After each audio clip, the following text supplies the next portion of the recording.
أعوذ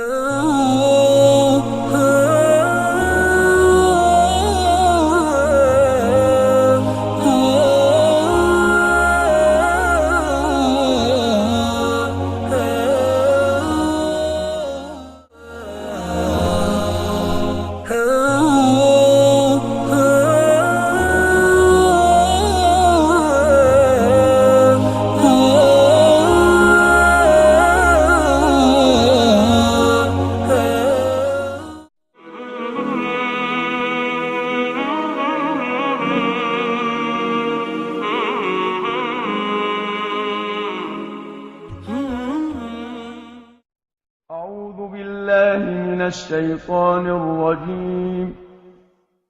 بسم الله الرحمن الرحيم. الحمد لله رب العالمين، الرحمن الرحيم، مالك يوم الدين. إياك نعبد وإياك نستعين. اهدنا الصراط المستقيم، صراط الذين أنعمت عليهم غير المغضوب عليهم ولا الضالين.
واذكر في الكتاب مريم إذ انتبذت من أهلها مكانا شرقيا فاتخذت من دونهم حجابا فأرسلنا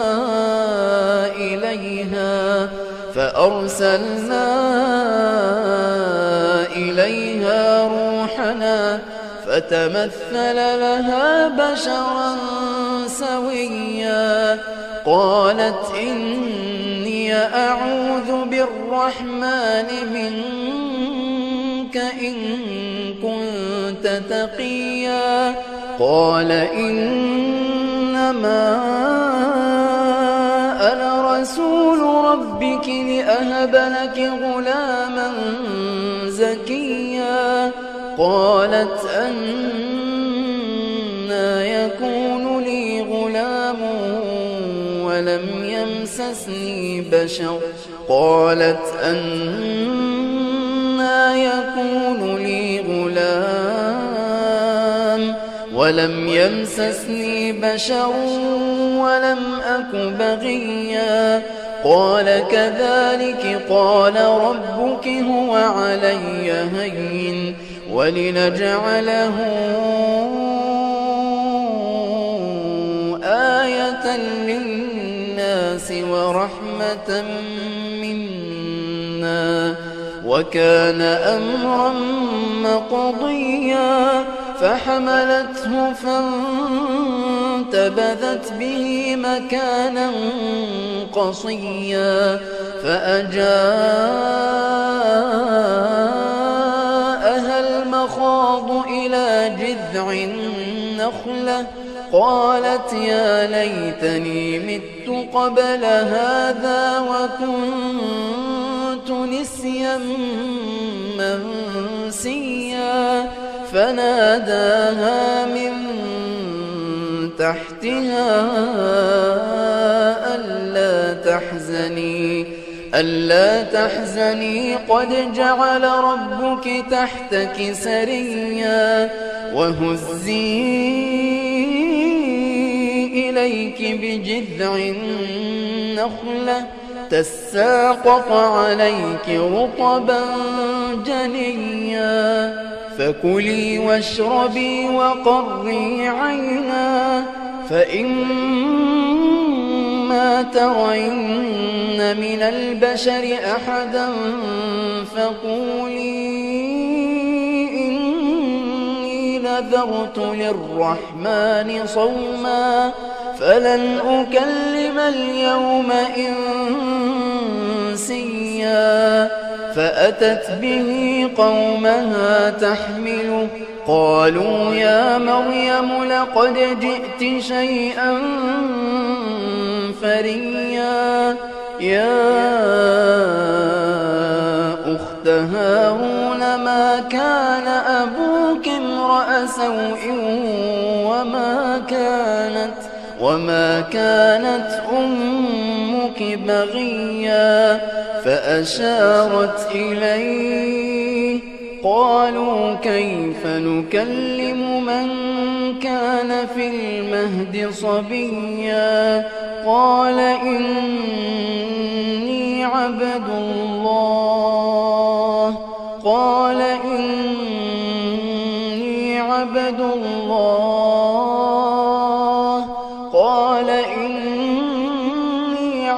الله آتاني الكتاب وجعلني نبيا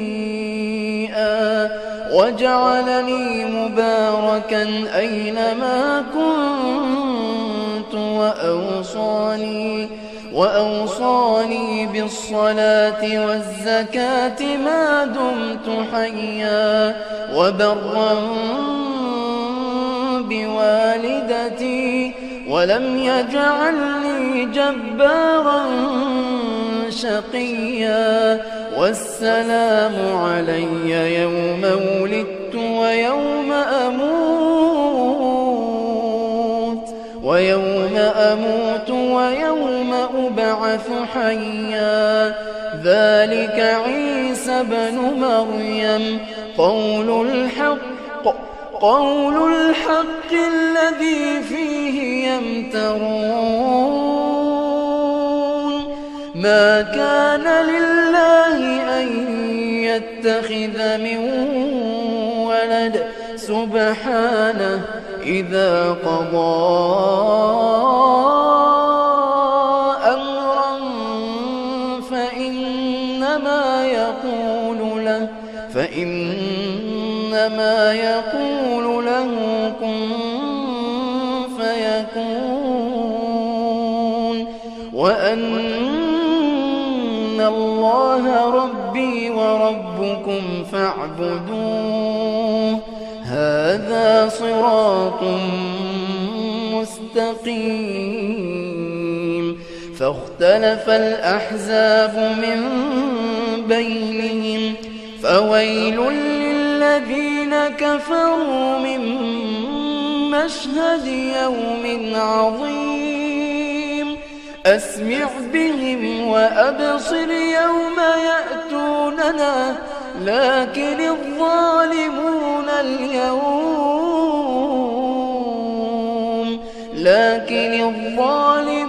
اليوم في ضلال مبين وأنذرهم يوم الحسرة إذ قضي الأمر وهم في غفلة وهم لا يؤمنون إنا نحن نرث الأرض ومن عليها وإلينا يرجعون.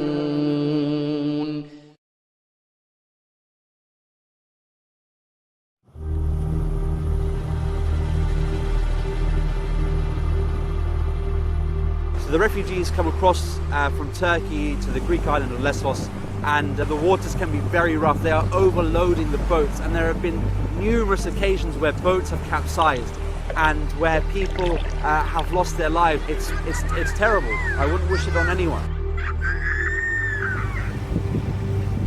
Just around me there are, pumped up tires, where people have used that as almost as a life jacket. You can just see the emotion in their eyes. They look around at themselves and they have nothing.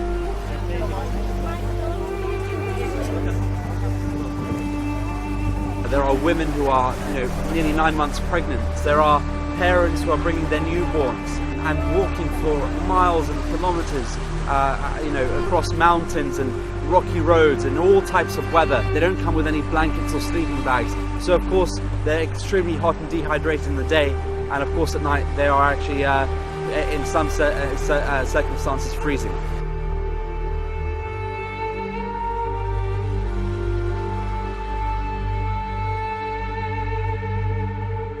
They are suffering, and they are running away from genocides and from oppression. They're running away from poverty. Many of them don't have a home anymore. Their homes are bombed. They're not arriving as a full family often. They're arriving having lost their mother. They're arriving having lost their children. They're arriving in a state of mourning, and all they want is peace and a better life. We really have to be here on the front line helping them, because they're our brothers and sisters, and whether in humanity or in anything else, and they need our help.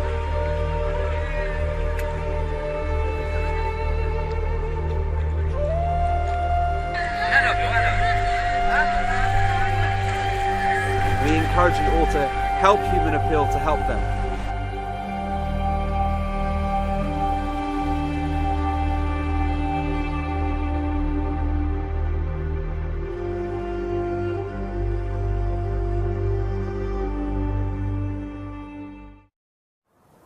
أفرأيت إن متعناهم سنين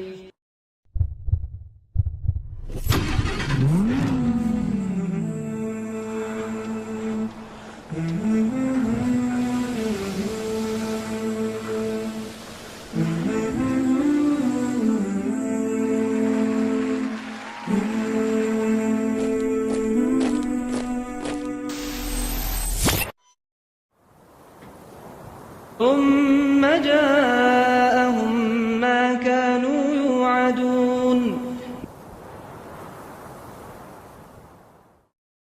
ما أغنى عنهم ما كانوا يمتعون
When we carefully look at this universe, we see beings going to one another for help.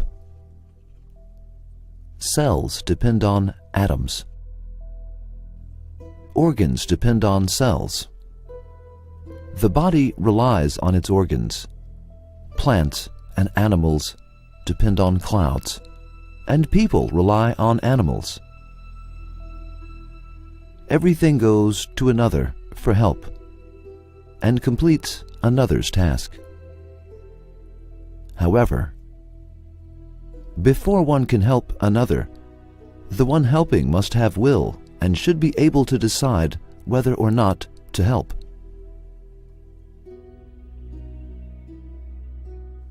Alongside will, there has to be power. If one does not have power, then he or she cannot help. In addition, the person helping must have the knowledge to understand the one in need, must be able to hear and see the one in need, have a conscience to feel the other's needs, and dozens of other such qualities. However, creatures that run to help each other do not have qualities like free will, power, and the abilities to see and hear. In fact, a portion of them does not have lives. In that case, these creatures cannot do any helping on their own.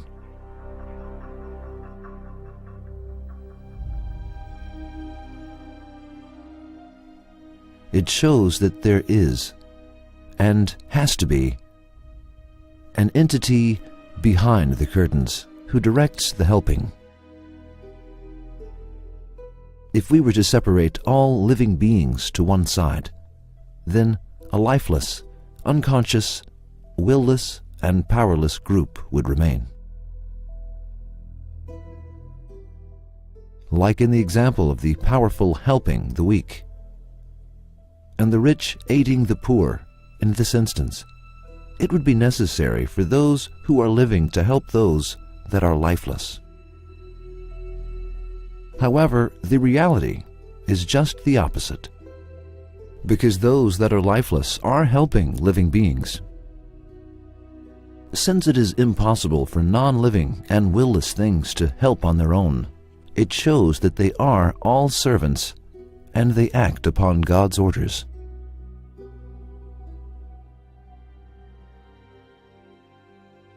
For example, clouds will hurry to help the inhabitants of the earth by watering them. From this situation, we must accept one out of the following three premises. 1. Clouds know humans, animals, and plants, and they pour water out of their compassion for them. And of course, in order to do such a thing, clouds must have qualities like life, free will, power, and knowledge. 2. The human's power compels clouds to rain.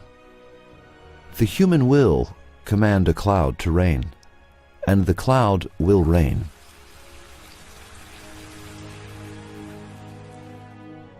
These two explanations are not acceptable, and a person who has not lost his mind would not choose either of these options.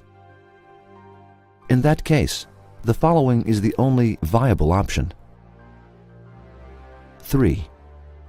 Clouds are the servants of God, and with His command, they water the inhabitants of the earth.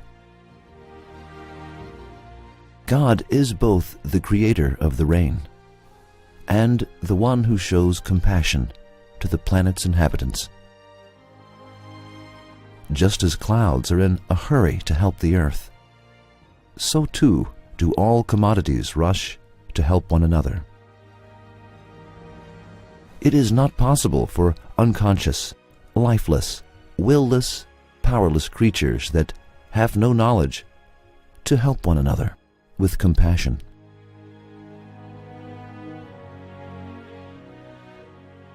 Their inability to independently help proves that there is an entity behind the curtain who is directing creatures to help one another.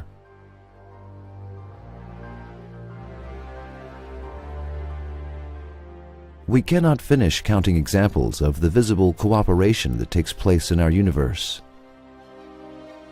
We will only provide an example for the purpose of exemplifying and ask the person who dares to deny God a few questions. A root has two duties.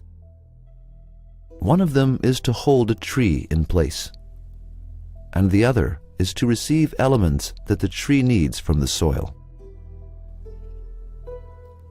However, the roots of trees with spiky leaves, like juniper and pine, are unable to receive elements from the soil since they grow in acidic areas.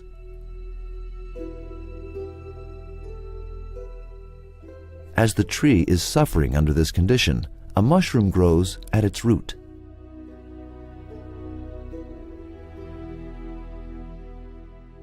The mushroom prepares and presents the elements that are necessary for the tree. To reciprocate the mushroom's kindness, the tree gives a portion of the sugar that it produces to the mushroom. If you still do not accept the reality that God is responsible for this exchange of help, then provide answers to the following questions. 1. How does the mushroom understand this tree's predicament? Of course, it is not possible for the mushroom to know it. However, in order to know, one must have knowledge, whereas a mushroom has none. Do you claim that this mushroom, which has no concept of its own existence, is as knowledgeable as Avicenna? In fact, even Avicenna would not be able to do such a thing. 2. Let us suppose that the mushroom has knowledge and knows about the tree's difficulty. However, helping the tree is a mark of compassion, whereas the mushroom does not have any compassion. Do you think that the mushroom has endless mercy?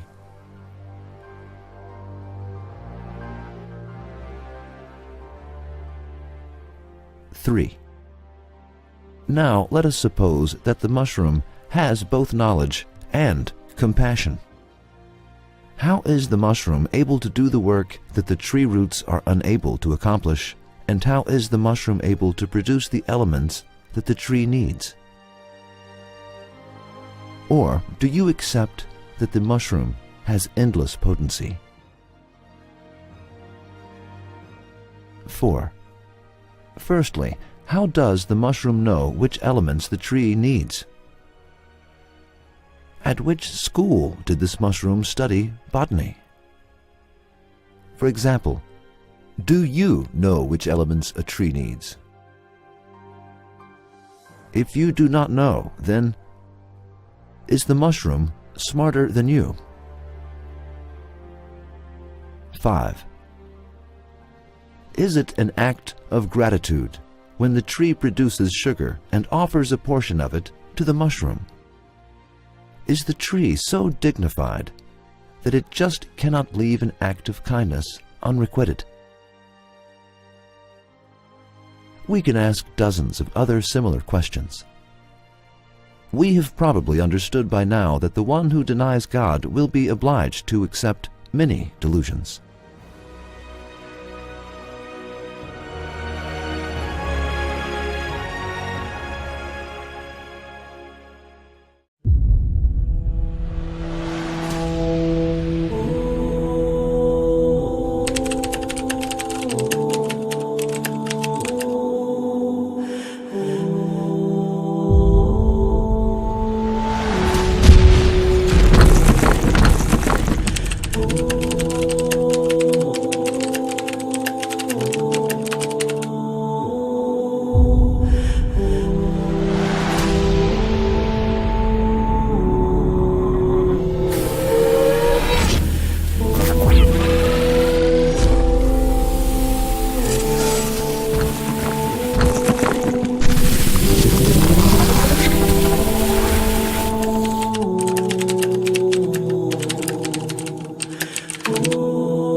بسم الله الرحمن الرحيم يا أيها الإنسان ما غرك بربك الكريم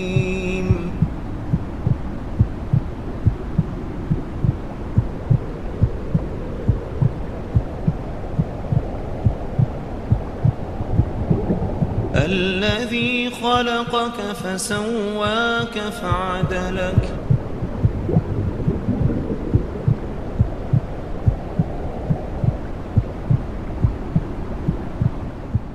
في أي صورة ما شاء ركبك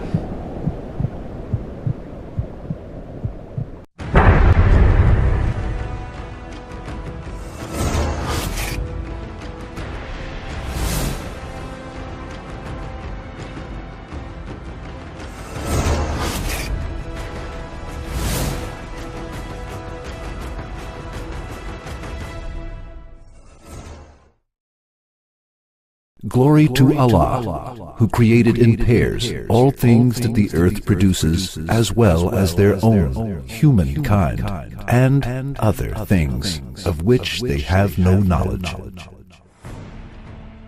The word azwaj in the verse is the plural form of zuj and means pairs or partners.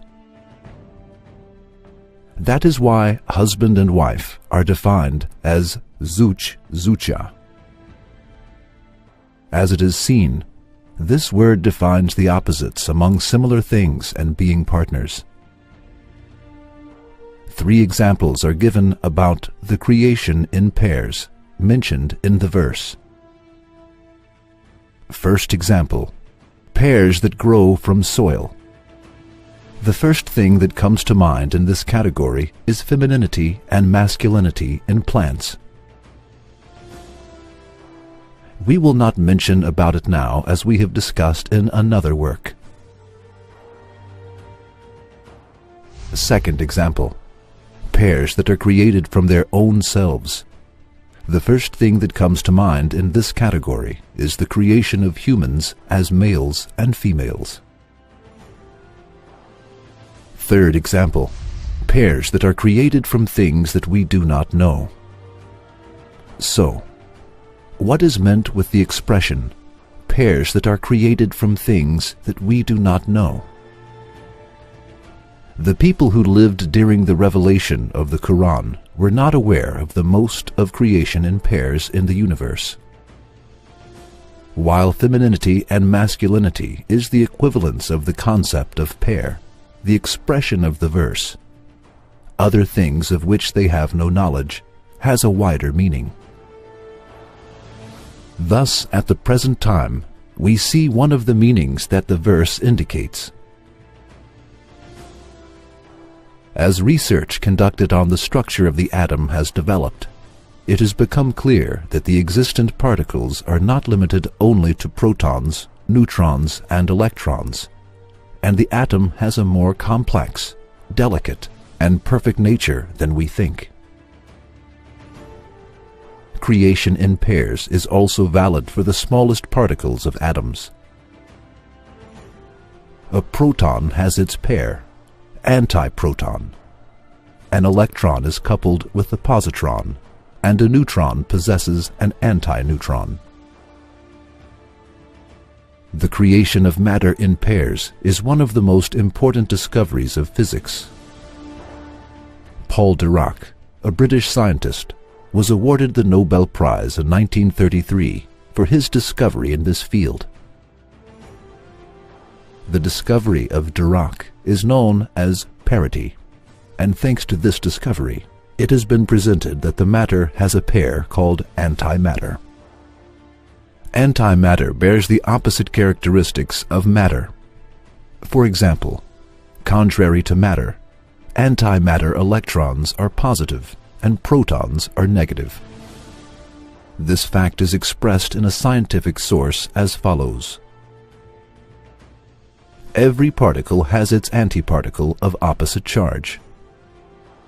The uncertainty relation tells us that the existence and non-existence of pairs forms simultaneously everywhere and at all times.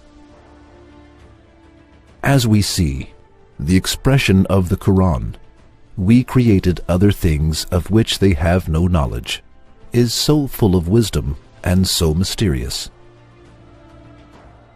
As Badiuzzaman Saeed Nursi said, "As time grows older, the Quran grows younger. That is, as science develops with the progress of time, many mysteries of the Quran are revealed. Virtually, the Quran grows younger. Let us see how many pairs of which we have no knowledge will be discovered, and science will prostrate before the Quran.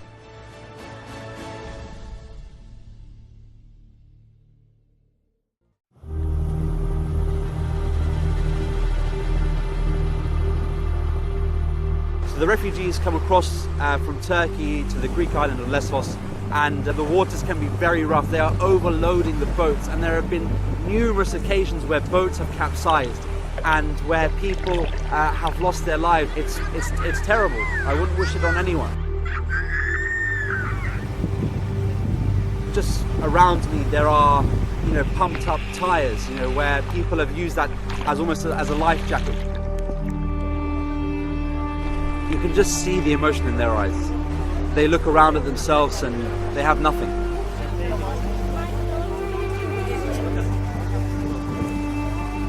There are women who are, nearly 9 months pregnant. There are parents who are bringing their newborns and walking for miles and kilometers, across mountains and rocky roads and all types of weather. They don't come with any blankets or sleeping bags. So of course they're extremely hot and dehydrated in the day. And of course at night they are actually, in some circumstances, freezing.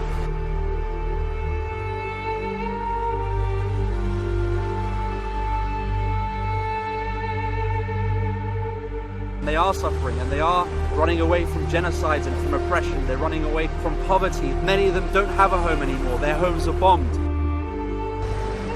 They're not arriving as a full family often. They're arriving having lost their mother.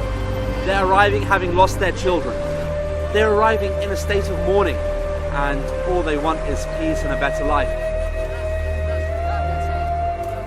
We really have to be here on the front line helping them, because they're our brothers and sisters, and whether in humanity or in anything else, and they need our help.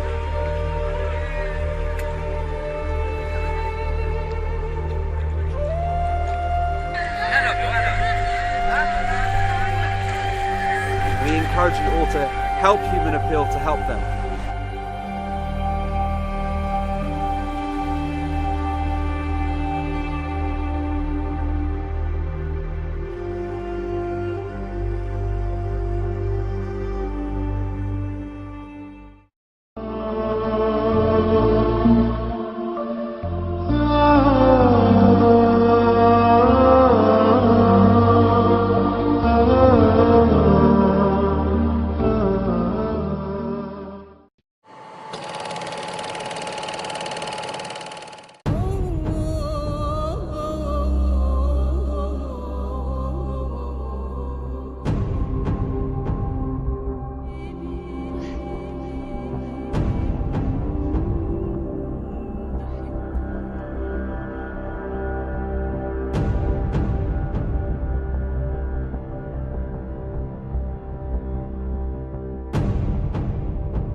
My name's Abdullah Seymour, and I'm 30 years old, and I converted to Islam 8 years ago, I think, and in Sheffield, which is my hometown in the north of England, and now I live in Norwich in the east of England.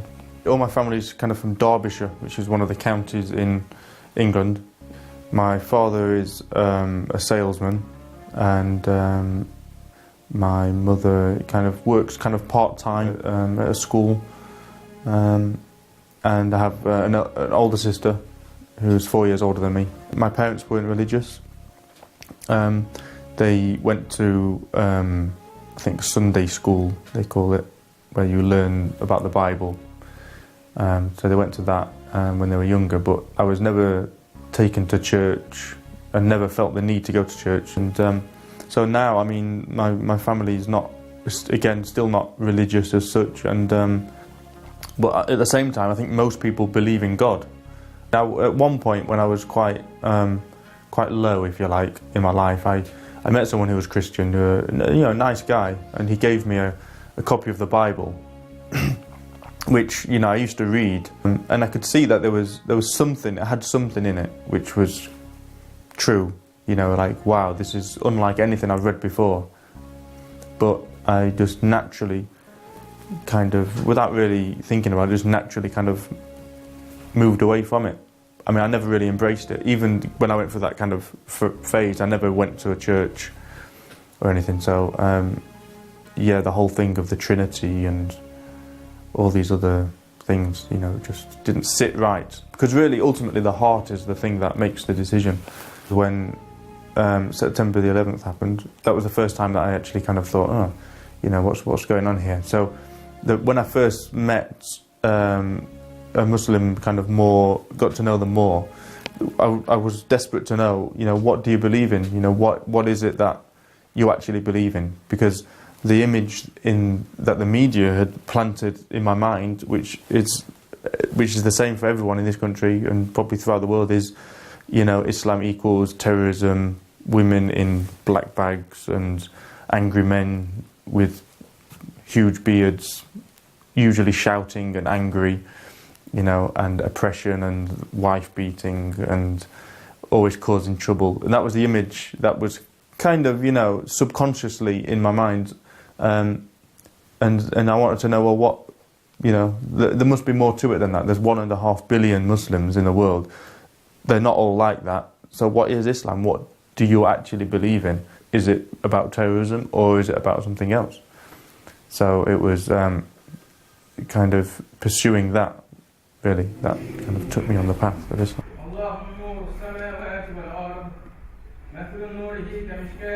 I met someone who was Muslim, and that was the, you know, the initial kind of, that's where all the questions came from, was really just kind of interested to know, because the Muslims I knew previously never really opened up, never really told me much about it. Maybe because they didn't know much about it themselves, that they were just Muslim because their parents were Muslim and they didn't really ever really think about it. So so I got given some, you know, leaflets about Islam, which, you know, weren't very good, in fact, and didn't really do Islam justice, of course, because they never can. And I was given a translation of the Quran. So it was reading about Islam and asking questions, you know, what do you think about this and what do you think about this, and finding out things like, oh, you believe in Jesus as being a prophet, and oh, you believe in Abraham, and you believe in Adam and Eve, you know, and all these kind of names that we grew up with, if you like. Then you have to say, well, there's something in that, and that was quite a big thing for me, you know, like how come, like 1400 years ago, a man in the middle of the desert, I mean the middle of nowhere, that you can't possibly imagine how isolated they were, and for him to say don't drink alcohol, for example, and then 1400 years later there's 1.5 billion people in the world who don't drink alcohol because of that one man. You have to say, well, that's not an ordinary man. That's something else. You know, that's something quite special. So I was just kind of intrigued, really. And when I used to read the translation, it was just, it felt like, you know, God was speaking to me directly, you know, and it was just kind of undeniable. So I used to sometimes just pray and ask this thing I've always believed in, because I've always believed in something, but not the Christian version of God, of a man in the sky with who looks like Santa Claus. You know, I never believed in that, but I did believe in something, and so I used to ask that thing, that force, if you like, for guidance and to show me, you know, what is the truth, and be willing to accept the answer. So if it was something that I didn't like, you know, to follow it anyway, you know. So if the truth was Islam, then I will follow Islam, and if it was Hinduism, then I would have followed Hinduism. But it became clear, Allah just made the signs very clear that the truth is Islam, you know. And 8 years later, you know, I've been Muslim for 8 years, so there's no doubt about it, you know, that there is, you know, there's no God except Allah, and Muhammad is his messenger. It's after Jummah now. I'm just waiting for the friends to come out, and then we're going to go down to a cafe, which is our tradition after Jummah to go for coffee. So just waiting for them now. Salam. Bismillah. Let's go.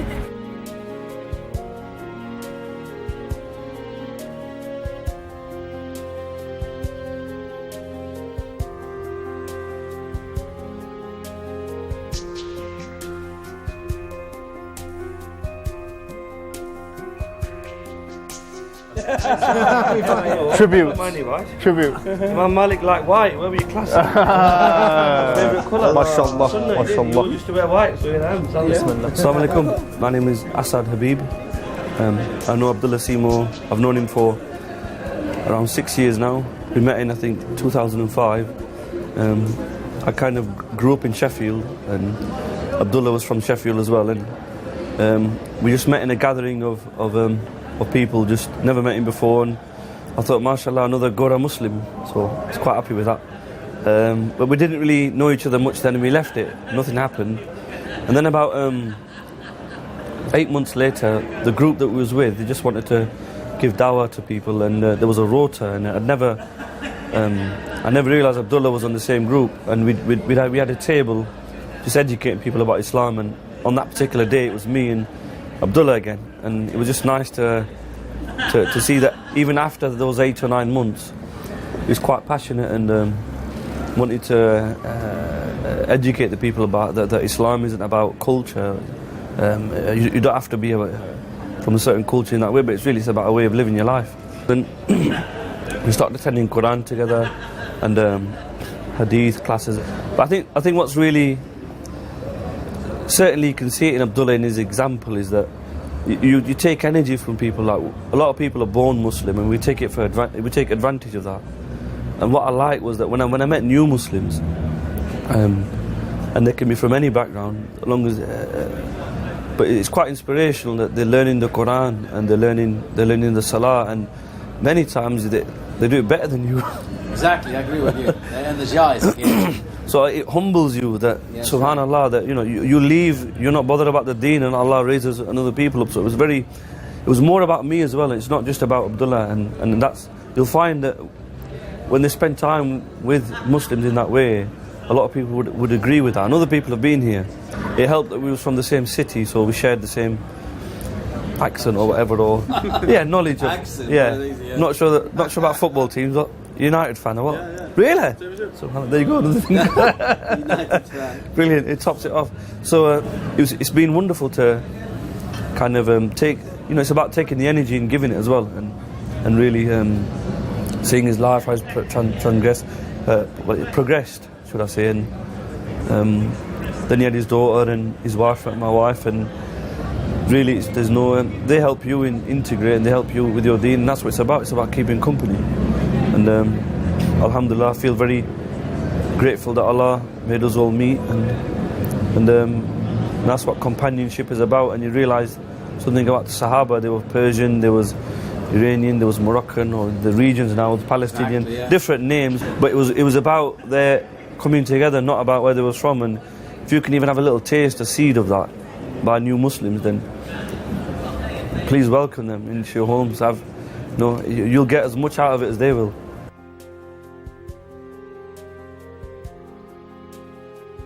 I was actually a DJ, so I used to play in clubs, and all the things, drinking. Used to smoke weed, and this is the dominant culture now, and so just did that really. But it's not like the greatest crime in the world to go to a club and listen to music. You have to put it in perspective, compared to the other things that are going on in society. I used to DJ. I probably played in front of maybe probably the most is about 600 people. In fact, my last ever gig was before Goldie was quite famous. So I was playing 11 till 12, and he was playing 12 till 2. So that was my last ever gig. So I kind of went out kind of retired with a bang. When I decided to become Muslim, it was very spontaneous. Like I didn't kind of think, okay, tomorrow I'm gonna take Shahada. It was very spontaneous. It was in the moment, realising that one day I was going to die, and wanting to make sure that I was Muslim before I died. So when I realised, wow, I really need to do it, it was like, okay, take Shahada. So it was very quick, in fact, and it was in someone's house, just one person, and yeah, I was 21 years old, I think, and it was a Saturday night. So not what people normally do on a Saturday night when they're 21.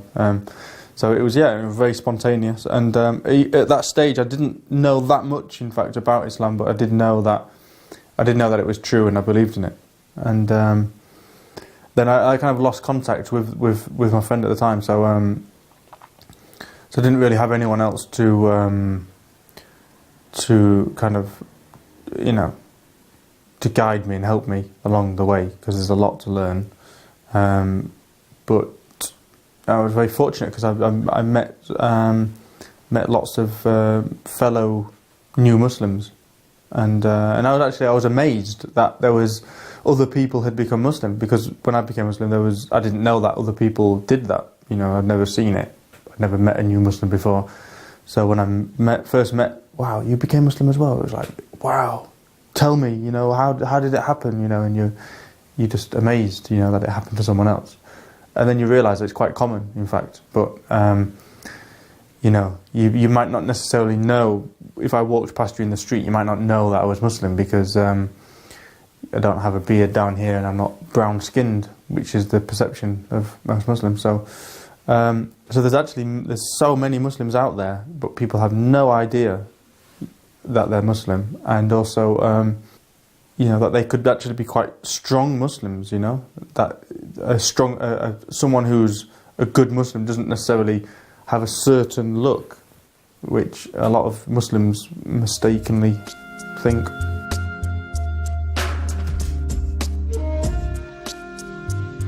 I met my wife, actually, the first time I met her was, we were organising an open market here in the city centre, and my friend had a stall selling books, like Islamic books, and he said to me that he'd had a really bad day and he'd not sold many books, and I said to him, okay, I'll sell a book for you to the next person who walks in into the market. So he said, oh yeah, okay then, yeah, whatever. So I turned around, and in walked a woman, and so I approached her and said, I have a book for you which I think you should buy. So I quickly picked up a book which was called The Empowerment of Women in Islam, and she bought the book, and then I found out later that she was Muslim.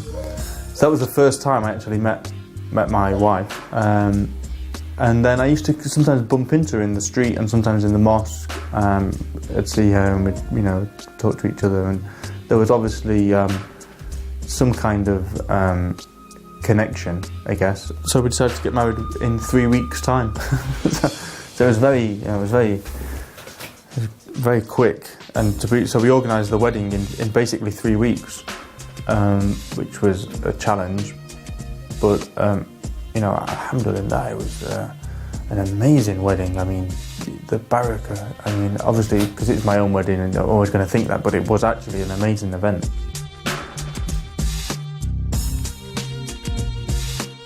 My name's Shalina Siraj, and I'm married to Abdullah Seymour. We've been married for over 3 years now, and we've got a little toddler. I was born a Muslim, and my upbringing, we had Islamic teaching, but we were living in this country, England, things like the schooling. Well, actually, I went to a Christian school, and so it was at home. Any Islamic teaching was at home, and sometimes a child growing up, definitely for myself, and others around, there was definitely a bit of confusion between perhaps culture, the way our parents did things, and Islam. So it was only really in my 20s that I really got to know the community here and learnt about it. And then I can see the difference in Abdullah being a convert. Definitely very refreshing. He's very keen to learn. His level of knowledge on Islam was very great when I met him, and he's always improved himself. He's always keen to learn and meticulous about it. So there's lots of things I can ask him and do ask him just because he just knows more. Whereas being born a Muslim, I think you can just slip into not really wanting to further yourself because you just think, oh, well, I know because I've done this. For example, perhaps the prayers or the fasting, and you just think, oh, well, this is how I used to always do it when I was a child. Well, this is how my parents did it. But then you soon realise, actually, your parents can make mistakes. You can, as a child, just take things for granted and not really appreciate, true Islam. And I think when somebody becomes a Muslim, they've really thought about it. They've really taken the time to understand it, and they have a real passion, which is so refreshing and very admirable. I'm really lucky because Abdullah's family are very easy to get on with, and I hope they feel the same, but I think we have a good relationship. They're very easy to be around. They're very, they're fun to be around. They really enjoy life and, like the best, and it is, for me it's easy to spend time with them.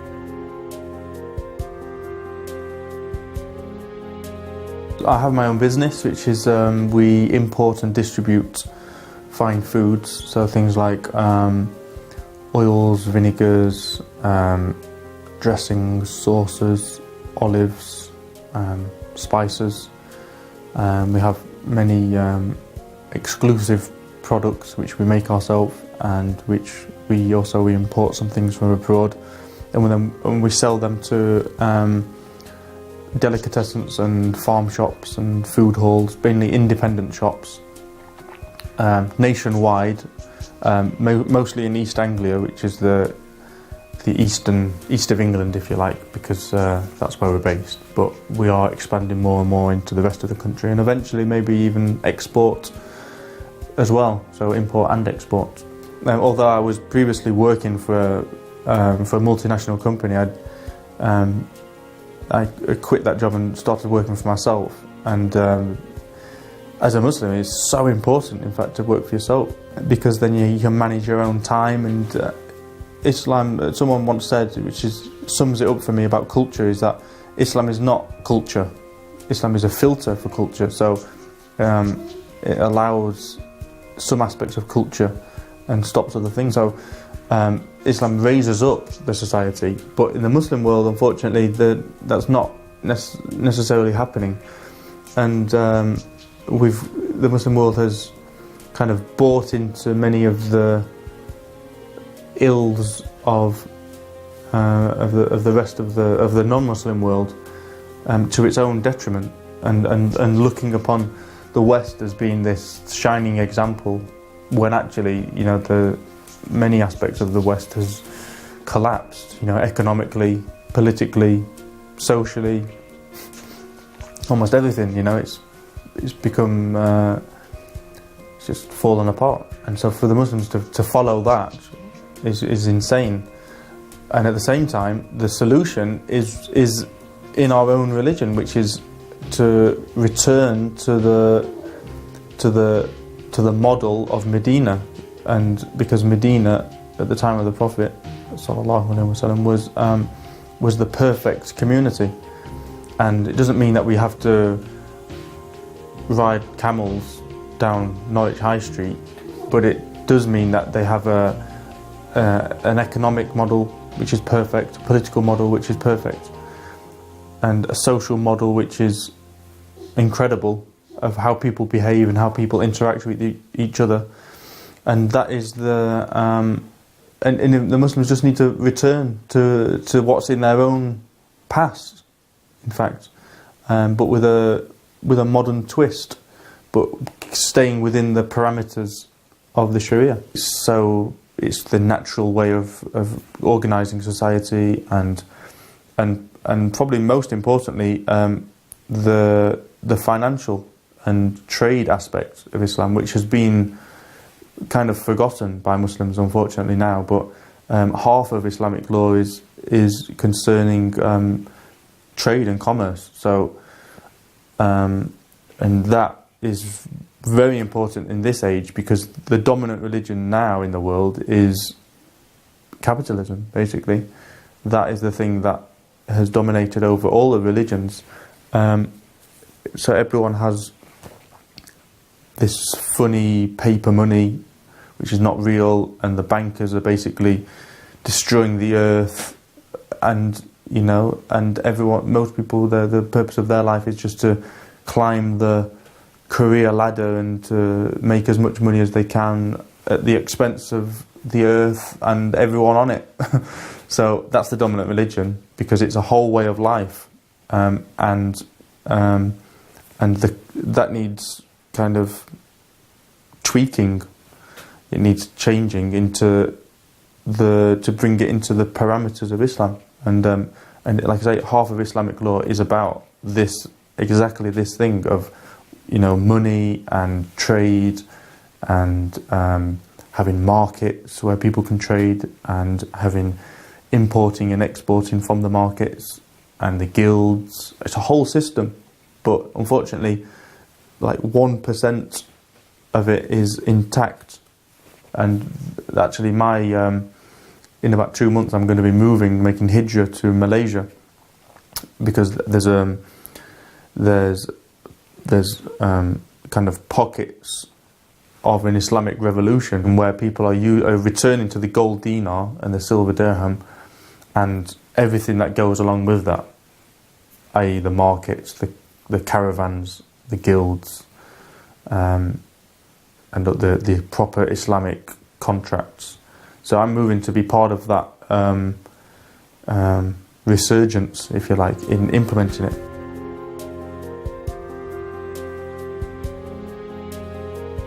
No, I mean, this is the happiest I've ever been in my life, and I think as a Muslim, it only gets better as well, And the more you rely on Allah and the more you turn away from this world, then the more content you become.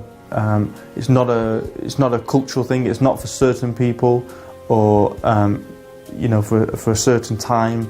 It's for every people, for every time, until the end of time. And God is the one who's created your heart, and the one who knows what's best for you. That's the only way you can. That's the only way you can live, and you can still have fun. There's you don't need to be. Okay, I'm Mr. Religious now, and I'm not going to have a good time. No, we as Muslims, we should have the best time. In fact, because we're the people who have submitted to Allah. So we should have the nicest time in the dunya, the best of the dunya, and the best of the next world.